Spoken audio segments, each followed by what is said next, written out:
নবীজি বলেছেন সবার আগে জান্নাতে যেই 3 শ্রেণীর মানুষ প্রবেশ করবে আল্লাহ তাআলা আমার কাছে সেই 3 শ্রেণীর মানুষকে উপস্থাপন করেছেন, তাদের বিষয় আমাকে জানিয়ে দিয়েছেন কারা সেই সৌভাগ্যবান মানুষ যারা জান্নাতে সবার আগে প্রবেশ করবে। সুবহানাল্লাহ। নবীজি সাল্লাল্লাহু আলাইহি সাল্লাম বলেছেন এর মধ্যে প্রথম শ্রেণীর মানুষ হলেন শহীদ, যারা আল্লাহর দ্বীনের জন্য ইসলাম এবং মুসলিমদের দুশমনদের বিরুদ্ধে জিহাদে রত হয়ে যারা শাহাদত বরণ করেছে, নিজের জীবনকে বিলিয়ে দিয়েছে, এই শহীদদেরকে আল্লাহ তাআলা জান্নাতে সবার আগে প্রবেশ করাবেন। আল্লাহ তাআলা আমাদের সবাইকে শাহাদাতের মওত এবং শাহাদাতের মৃত্যু আমাদের সবাইকে নসিব করুন। দ্বিতীয়ত নবী সাল্লাল্লাহু আলাইহি সাল্লাম বলেছেন ও আফিফুন মুতাআফফিফ, যে মানুষ তার চরিত্রকে কোনো প্রকার কালিমা লাগতে দেয় না।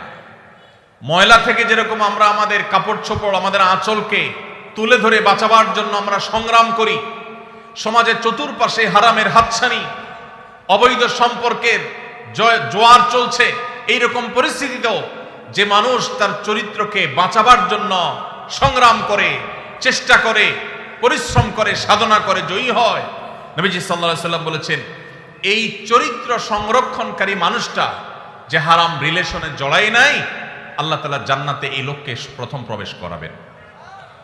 আর তৃতীয়ত হলেন ওয়া আবদুন আহসানা ইবাদাতাল্লাহ ওয়া নাসাহা লিমাওয়ালি, যেই কৃতদাস আল্লাহর ইবাদতও ভালো করে আবার তার মালিকের কল্যাণও কামনা করে, মালিকের কোনো ক্ষতি চায় না, অর্থাৎ বান্দার হক আদায় করে আবার আল্লাহর ইবাদতটাও সুন্দরভাবে করে, সেই কৃতদাসকেও আল্লাহ তাআলা জান্নাতে সবার আগে প্রবেশ করাবেন। ভাইরা আমার, এই হাদিসের সনদ নিয়ে মুহাদ্দিসদের কেউ আপত্তি তুললে অন্য অনেকে এটাকে গ্রহণযোগ্য বলেছেন। এই হাদিসের আলোকে আমরা যারা আমাদের চরিত্রকে হেফাজত করতে পারবো, আল্লাহ রাব্বুল আলামিনের এই বিশেষ পুরস্কার সবার আগে জান্নাতে যাওয়ার সৌভাগ্য আমাদের অর্জন হবে। আল্লাহ তাআলা আমাদের সবাইকে সেই সৌভাগ্য অর্জন করার তৌফিক নসিব করুন। যুবক ভাইরা আমার, চরিত্রকে হারাম থেকে বাঁচাবার জন্য কারা কারা নিয়ত করেছেন একটু হাত তুলুন তো। আল্লাহ আমাদের যুবক ভাইদের চরিত্রকে হেফাজত করার তৌফিক নসিব করুন। আল্লাহ কোরআনের মজলিসে তারা ওয়াদা করেছে, আল্লাহ এই যে হারামের যে হাতছানি, আমাদের যুবকের ইমানকে হরণ করবার যে শয়তানের চেষ্টা, এটা থেকে আমাদের যুবক ভাইদেরকে আপনি বাঁচিয়ে দেন। আল্লাহ ইমানি শক্তি দান করেন, আল্লাহ ইমানি জোয়ার দান করেন, ইমানি চেতনা দান করেন, ইমানি তেজ দান করেন। আল্লাহ এই যৌবনকে তোমার দ্বীনের জন্য কোরবান করার তৌফিক দান করেন। আল্লাহ হারাম থেকে বাঁচার মতো শক্তি আমাদেরকে দান করেন। ভাইরা আমার, আমরা যদি আমাদের চরিত্রকে হেফাজত করি, লাভ কি আমাদের না আল্লাহ? আমরা যদি আমাদের চরিত্রকে হেফাজত করি, লাভ কি আমাদের না আল্লাহ? আমাদের। ভাইরা আমার, কি লাভ?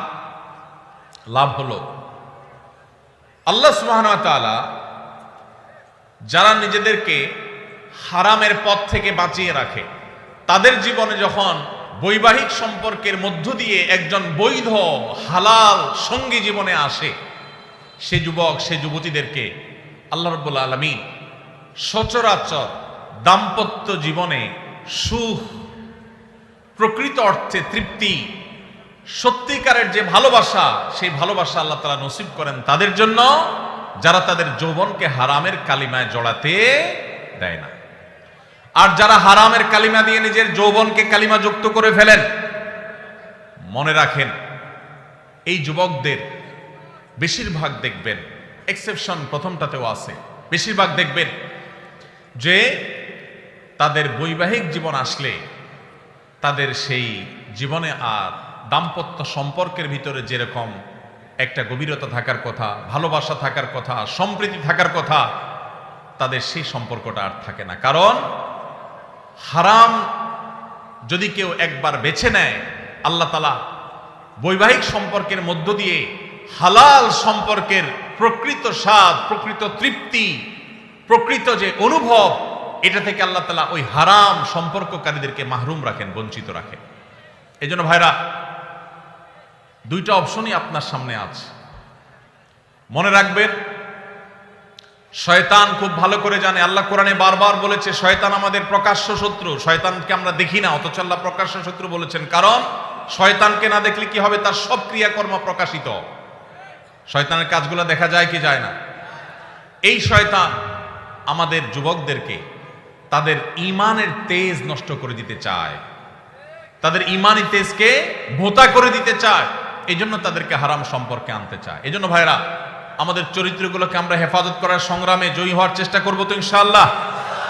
ভাইরা আমার, ভ্যালেন্টাইন্স ডে এই সম্পর্কে আপনি গুগল করেন, আপনি এনসাইক্লোপিডিয়া ব্রিটানিকা সহ বিভিন্ন বিশ্বকোষগুলো খোলেন, আপনি দেখবেন যে এটা মূলত এসেছে খ্রিস্টানদের একজন ধর্মযাজক, যার নাম ছিল কি?